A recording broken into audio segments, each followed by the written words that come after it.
Si les Illuminati me laissent vivre, c'est parce que la vérité est tellement inimaginable qu'ils savent très bien que si je le raconte, bah, personne va me croire. Surtout que j'ai passé un an en HP. Donc moi, Tu peux me dire pourquoi t'as été interné? oui, ça c'était après la mort de Thomas Mansoigne, le journaliste, qui avait enquêté pendant 5 ans sur Jean-Jacques Goldman, qui actuellement est le grand maître national de la Loge française des Illuminati, la LFI. LFI Et comme le parti politique? oui, puisqu'en 2015, Goldman et Mélenchon se sont affrontés pour la position de grand maître national, et Mélenchon, n'ayant pas supporté de ne pas avoir été élu, a décidé l'année suivante de nommer son parti avec le même acronyme, comme un pied de nez à Jean-Jacques Goldman, quoi. La chanson Il suffira d'un signe, c'est le serment d'allégeance que Goldman prête aux Illuminati, puisqu'elle sort l'année de son initiation.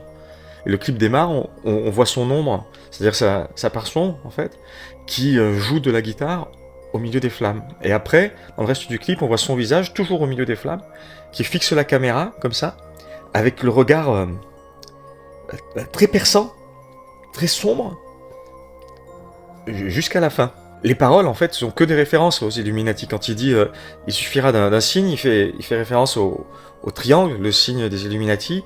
Après, il dit un matin tout tranquille.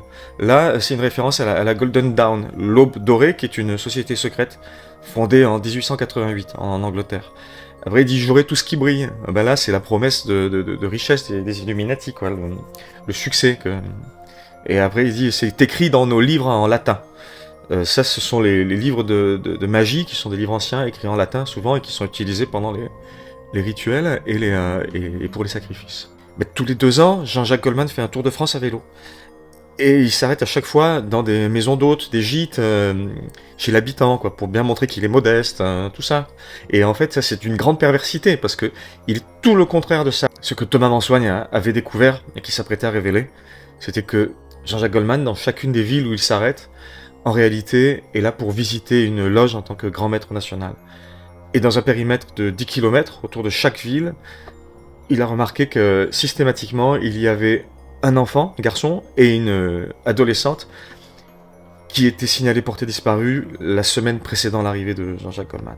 Il a aussi montré que Jean-Jacques Goldman était présent à Las Vegas, au Caesar Palace, avec Céline Dion, pendant la fameuse affaire des enfants qu'on avait trouvés égorgés dans les sous-sols de l'immeuble. Thomas Mansoigne, on l'a retrouvé pendu dans sa maison en Lozère. Et sur le torse, il avait cette phrase qui était gravée « J'irai où tu iras », qui est une référence à la chanson de Goldman et Céline Dion. C'est une manière de dire aux autres journalistes « Personne ne peut nous échapper, quoi ».